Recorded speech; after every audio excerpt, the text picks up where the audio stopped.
Assalamualaikum warahmatullahi wabarakatuh.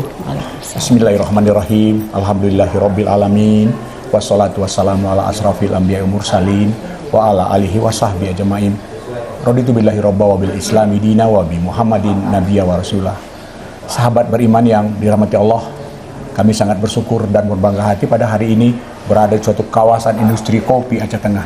Kawasan yang mendorong, memberikan nilai tinggi buat Aceh Tengah. Karena ekspor kopi dari kawasan komplek Katiara ini 70% itu menembus Amerika, kemudian 30% lagi menembus Eropa dan Asia. Bukan main-main, sekali lagi bukan main-main. Untuk itu kami sudah bersama seorang ibu perempuan hebat, tokoh gender hebat yang memiliki wawasan dan pandangan yang luas tentang bagaimana Aceh Tengah ke depan lewat kopi yang menjadi andalan ekonomi Aceh Tengah. Assalamualaikum Ibu Rahma Katiara.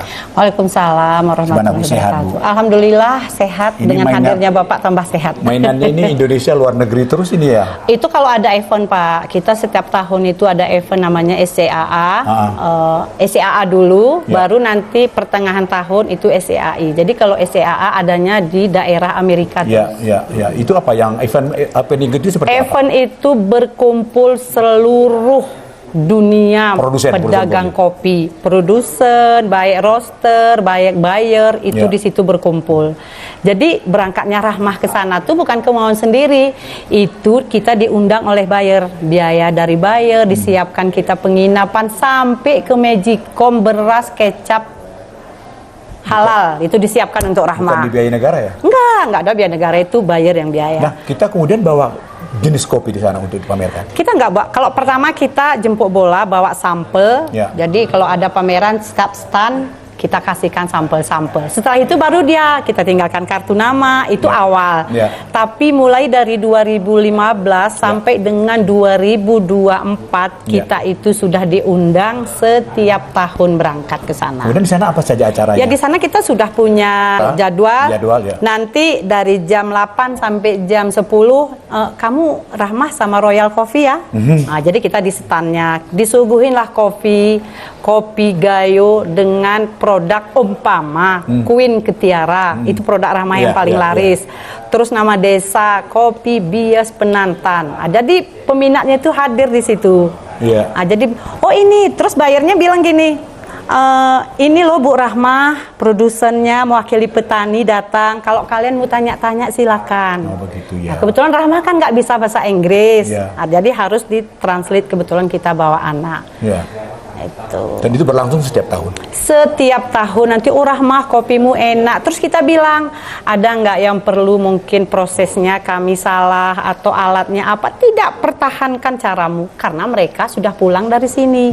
Setiap tahun. Kemarin baru pulang dari Belanda satu, dari Inggris satu, baru aja pulang 3 hari yang lalu. Artinya reputasi kopi gayo di Amerika itu masih sangat bagus sekali. Sejak putra-putri daerah ekspor, baru kopi gayo itu lebih dikenal oleh buyer. Sebelumnya kopi itu dikirim dari Medan. Sehingga stempel banknya Medan ya? Itu kita nggak tahu, tapi mereka heran, ini kopi kok enak ya. Sampai ada buyer bilang, Rahmah, kopimu rasa ganja. Hah? Kok rasa ganja? Oh iya, dulu memang nenek kami ganja itu jadi tanaman. Kalau sekarang kan nggak lagi. Kan nenek kita pernah cerita, di sini tuh dulu ada ganja, tapi digunakan untuk ngesop daging, untuk itu, bukan untuk yang lain-lain. Saat ini kan udah disalahgunakan, jadi nggak lagi. Mungkin asal usul kopi itu dari situ, makanya bagus, rasanya memang mantap. Itu mereka yang di dunia internasional kopi gayo sudah sangat terkenal. Saya masuk ke dalam negeri. Seperti apa pembinaan petani kopi di Aceh Tengah? Sebenarnya petani kopi Aceh Tengah itu Pak tidak perlu kita bina. Kan di sini kebanyakan kebun itu dah dari turun temurun. Kayak Rahmah juga, kakekku Aman Selamah Umang. Dia pedagang dan petani kopi. Nurun ke orang tua, pedagang dan petani kopi. Nurun ke Rahmah. Jadi tentunya kami itu udah diajarkan turun-temurun. Caranya memang hanya cara tradisional. Tapi itu yang disukai buyer. Tidak banyak kena mesin-mesin yang canggih-canggih itu merusak kualitas kopi. Tapi ada terakhir ini upaya-upaya orang merusak kopi Aceh Tengah atau kopi gayo ini dengan mendatangkan produk dari luar kemudian dicampur. Itu orang Pak, ada memang itu terjadi. Mungkin itu masih kurang untungnya dia. Jadi atau dia pingin merusak citra Kopi Gayo. Itu bahaya ini kan? Karena itu, tapi itulah saya pingin ada sosok pemerintah. Ini kan mau pemilihan bupati nih. Itu yang kami rindukan, ada calon pemimpin bupati yang bisa melindungi Kopi Gayo. Tidak di-blend dengan kopi luar, karena di luar sana Kopi Gayo sudah terkenal, sudah dicintai, harganya mahal. Itu ya, kami khususnya ibu-ibu petani pingin mencari sosok pemimpin yang betul-betul melindungi Kopi Gayo. Produksinya. Tidak hanya buat jalan, Pak. Kalau buat jalan untuk apa? Jalan yang ada sudah ada, tinggal nempel-nempel lagi. Kopi bermutu, nilainya bagus kan, itu mensejahterakan petani kan? Itu dia, Pak. Berapa besar keuntungan petani? Sudah mensejahterakan nggak hasil kopi kita? Sejak putra putri daerah, sejak kami berkoperasi, sejak kami mendapatkan sertifikat fair trade, itu lebih menguntungkan kami, Pak. Pertama ada P di akhir tahun untuk petani. Yang kedua juga ada dapat bantuan dari koperasi. Contoh kayak mesin babat, pupuk organik, pemangkasan kopi. Itu dari koperasi, bukan dari pemerintah, jangan salah. Bu Rahma menjadi ketua atau pimpinan daripada koperasi pedagang kopi Katiara. Bisa sedikit cerita tentang koperasi ini? Berapa anggota? Koperasi ini, Pak, awalnya berdiri 2009, ekspornya 2013. Kita tuh kan sebenarnya pedagang lokal. Dari pedagang lokal kita coba ke Medan. Di Medan orang nih jualnya kemana ya segini banyak? Ya ekspor. Setelah ekspor kita kan ingin, saya pun maunya ekspor, tapi caranya gimana? Dengan banyak bertanya, cari tahu, akhirnya kita bisa buat koperasi, bisa ngurus izin ekspor. Izin ekspor tuh, Pak, 3 kali diperpanjang baru bisa ekspor. Karena kami ini udah semangat urus izin ekspor dulu, baru mencari buyer, kan keliru, akhirnya mati izin ekspornya karena pembelinya nggak ada. 3 kali diperpanjang baru bisa ekspor.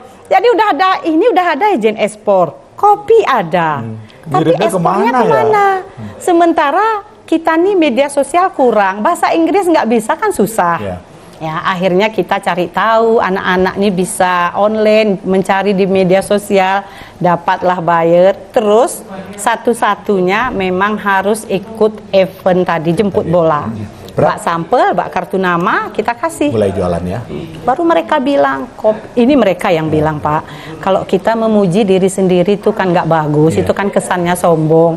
Tapi ini yang memuji itu adalah pencinta kopi, asli pencinta kopi, memang betul. Kalau memang nggak betul, ngapain mereka harus tiap tahun ke sini? Melihat, ini kopi yang biru-biru, yang sedang hijau sekarang nih, Pak, itu udah ada kontraknya. Rahmah, nanti aku 1 kontainer. Rahmah, aku ini 2 kontainer. Rahmah, aku alhamdulillah. Berapa anggota koperasi? 1.400. 1.400 petani dari 2 kabupaten Bener Meriah, Aceh Tengah. Oh, gabungan ya? Ya, 70% petaninya perempuan. Karena ketuanya perempuan, kita ingin, karena kita ini kan ada syariatnya. Coba kalau kita di kebun berdua, kan namanya sumang, Pak. Bahasa Gayo ini sumang. Pokoknya nggak bagus kita kalau di dalam kebun di tempat sepi berdua. Kalau bahasa Gayonya sumang. Mungkin etikanya, Pak, ya. Jadi 1.400 anggota. Seperti apa kesejahteraan mereka sekarang? Ya mereka udah punya kebun sendiri. Anaknya malah udah jadi, dari kita nilai dari ekonominya dia. Anak ada yang jadi dokter, ada yang jadi guru. Kalau betul-betul petaninya merawat kopinya. Kalau tanah di Gayo nih, Pak, dibuang aja kopi, hidup dia. Apalagi kita pelihara, kita remajakan, kita kasih pupuk organik. Saya yang pingin pemerintah ke depan nih peduli untuk petani, bukan peduli untuk kimianya. Bagaimana caranya hasil kita yang di Gayo itu menjadi kopi organik. Kemarin Eropa sudah menurunkan peraturan kopi yang berkimia mereka tidak akan beli, tolak, yang mengandung glifosat. Nah, sekarang Amerika, kalau mereka nggak beli, terus kemana? Kan pastinya turun harga kopi kan nggak sejahtera. Itu dari kita sendiri. Makanya petani itu perlu binaan, terutama dari pemerintah, harus peduli dengan petani. Sahabat beriman yang dirahmati Allah, kita sudah mendengarkan bagaimana cerita Ibu Rahma Ketiara tentang awal beliau bekerja keras untuk menjual kopi ini ke luar negeri, Eropa dan beberapa negara lain, dan sekarang hasilnya alhamdulillah 1.400 anggota koperasi pedagang kopi Ketiara sudah tumbuh dan alhamdulillah mereka juga sejahtera. Tapi persoalannya tidak sampai di situ. Pembinaan ini harus dilakukan. Ya. Artinya pemerintah daerah itu nggak boleh menutup mata untuk persoalan-persoalan kopi. Tata niaga kopi harus dipelihara dengan baik. Kualitas kopi harus dijaga dengan baik. Menurut beliau dibutuhkan sosok-sosok pimpinan yang memiliki karakter, amanah, inovasi. Kira-kira Bu, sosok pimpinan seperti apa nih?